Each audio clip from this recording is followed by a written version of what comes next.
Bom dia, boa tarde ou boa noite. É muito bom estar aqui com vocês hoje no canal desta maravilhosa casa, o Centro Espírita JJ Rodrigues. Hoje nós falaremos sobre azedume e irritação. Será que o azedume pode ser considerado uma doença mental? Vamos falar sobre isso hoje. Antes, porém, vamos aquietar um pouquinho os nossos corações e fazer aquela prece inicial que vai nos ajudar na conexão com as ideias elevadas e com o plano espiritual. Querido Mestre Jesus, obrigado por essa oportunidade de nos conectarmos à distância, em pensamento, em ideias elevadas, nos conectarmos uns aos outros aqui no plano carnal, no plano espiritual, compartilhando ideias, crescendo e evoluindo à distância, se aproximando cada vez mais pelo coração.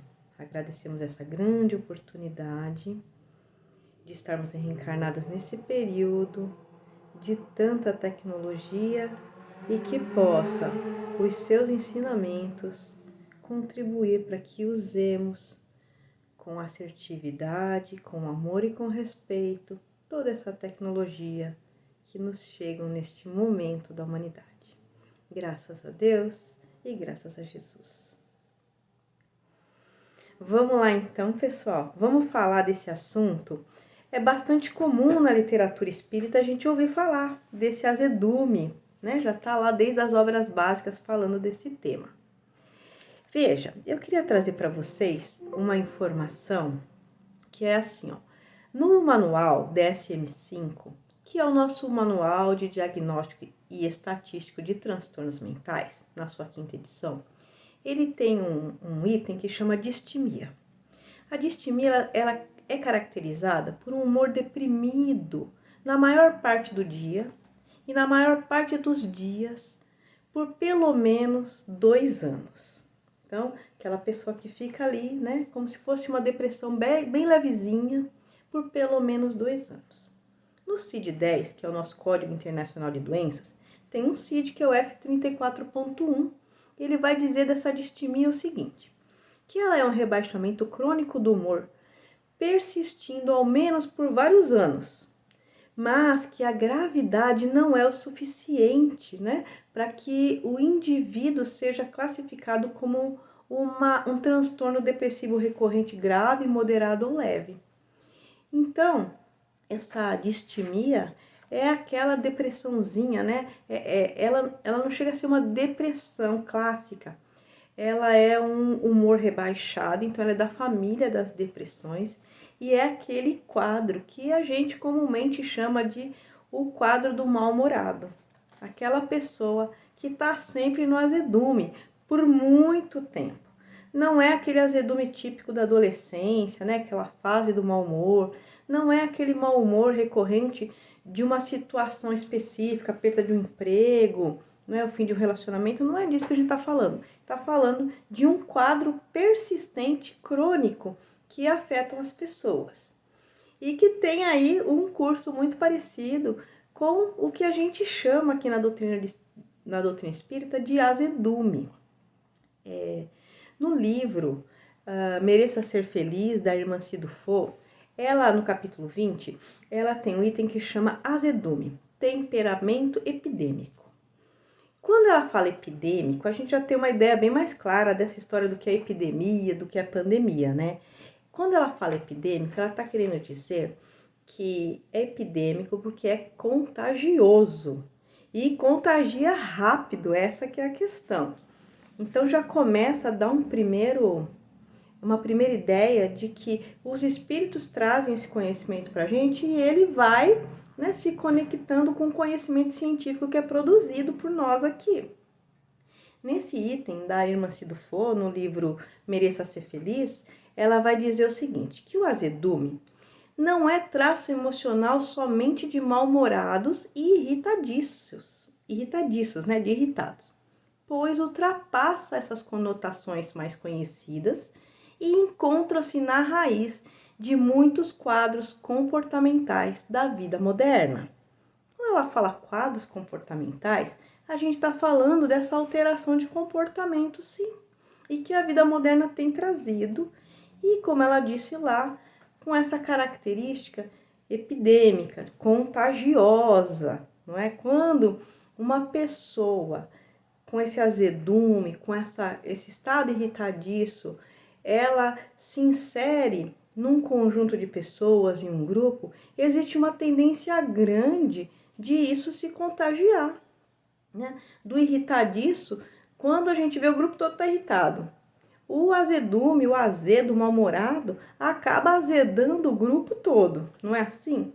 Você deve ter aquela visita que às vezes vem na casa da gente e ela chega bem e vai ficando, de repente azeda toda a conversa, né?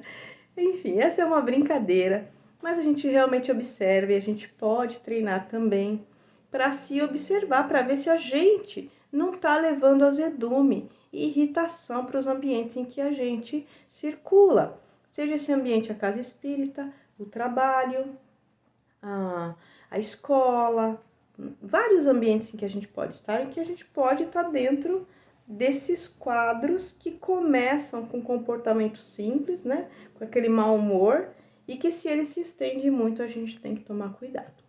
Eu trouxe pra gente aqui um outro livro, que é o livro Calma, do Chico Xavier e do Emmanuel. No item azedume e irritação, eu vou trazer pra gente, vai acompanhar, que é um textinho bem curto, pra gente poder saber como lidar com essa questão, para que ela não vire essa doença que eu citei, né? Não entre ali nas classificações dos transtornos mentais. Ele vai dizer assim, ó. Então, o item é o azedume e irritação, e ele vai falar assim: alguém terá dito que trazes alguma doença oculta, impedindo-te de sorrir. Mas não acredites que essa ou aquela indisposição orgânica te possa furtar a serenidade.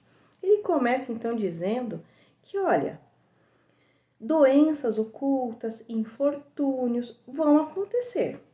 Mas não é porque você está passando por uma dessas situações que você pode se furtar, que você pode roubar de ti e daqueles que convivem com você da serenidade, da alegria, né? De elevar esse humor. Segue ali a dupla Emmanuel e Chico. Possivelmente alguma ocorrência desagradável te agitou as forças mais íntimas e estás a ponto de cair na vasta cadeia de reações negativas. Olha, é fato, não é?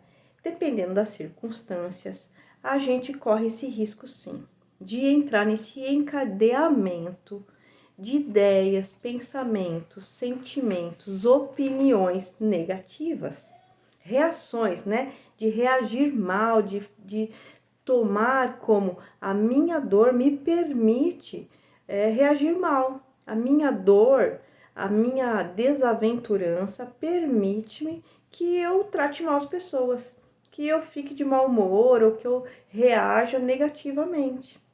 Olha a advertência. E não é necessariamente isso, não. Olha, certa pessoa contrariou-te, talvez, os projetos e desígnios. Aí ele vai contando o que mais contraria a gente.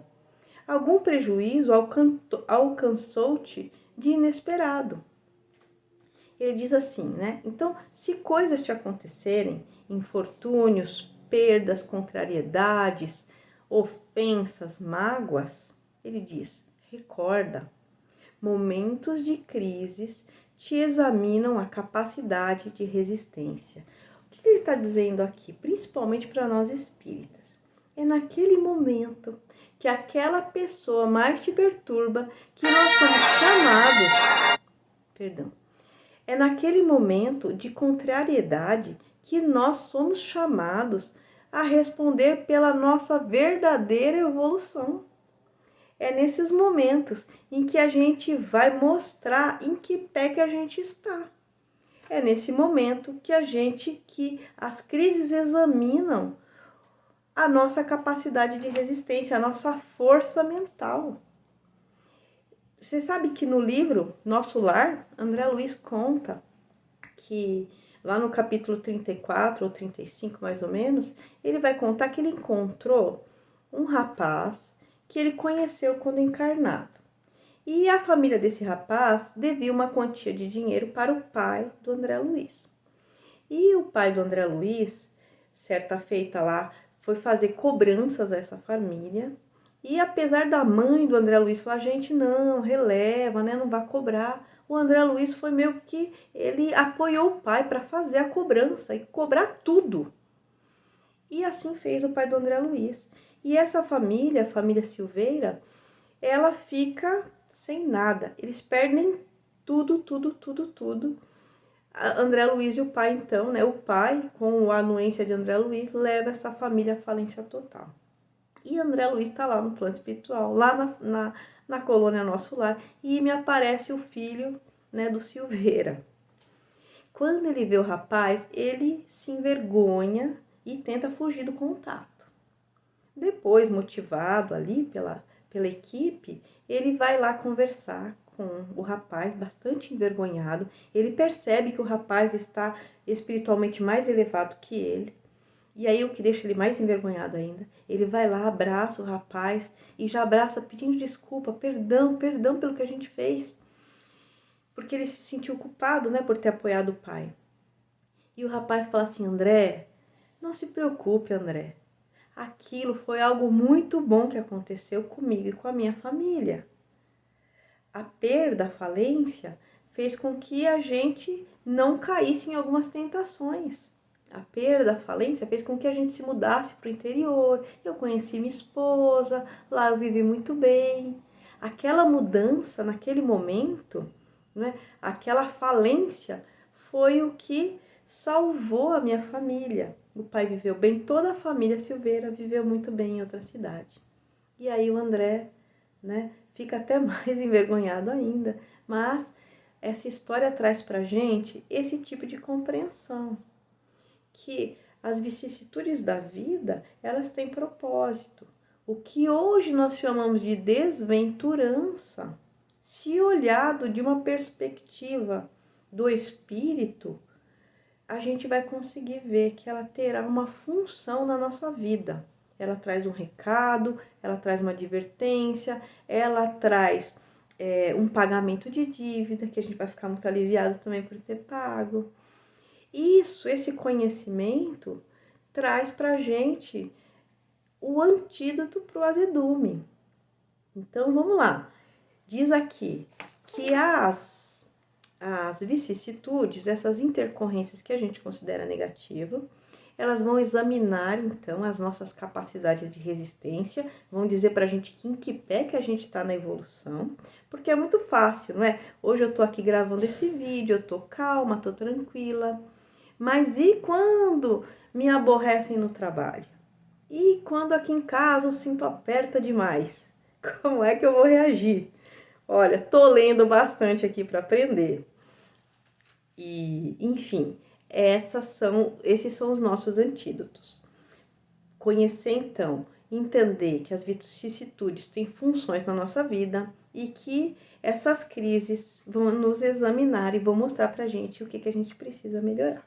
Mas continua aqui no nosso texto, ele diz assim, ó, determinados contratempos são bênçãos antecipadas, cujo significado virás a compreender. Como eu disse agora no exemplo do André Luiz. Existem perdas que te induzem a mudança de orientação para grandes lucros. Olha só, então, algumas mudanças induzem a gente a outras paradas, a outros ganhos. Algumas vezes, certas relações desaparecem para que outras se te destaquem no caminho, valorizando-te a existência. Olha só a perda, né, das pessoas, dos relacionamentos, dos trabalhos. Ele vai trazendo aqui pra gente. Confia, segue, persiste. Ele continua assim, haja o que houver, não tranques a face e deixe que o teu sorriso te ajude, ajudando aos outros. Azedume e irritação, na essência, são duas sombras que te afastam do que há de melhor.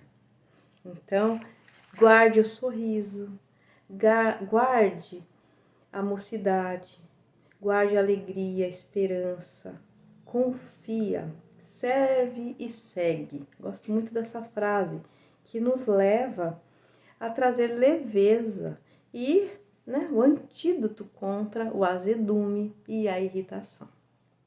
Era essa a nossa mensagem de hoje. Eu espero que vocês fiquem bem e até o próximo encontro. Um abraço.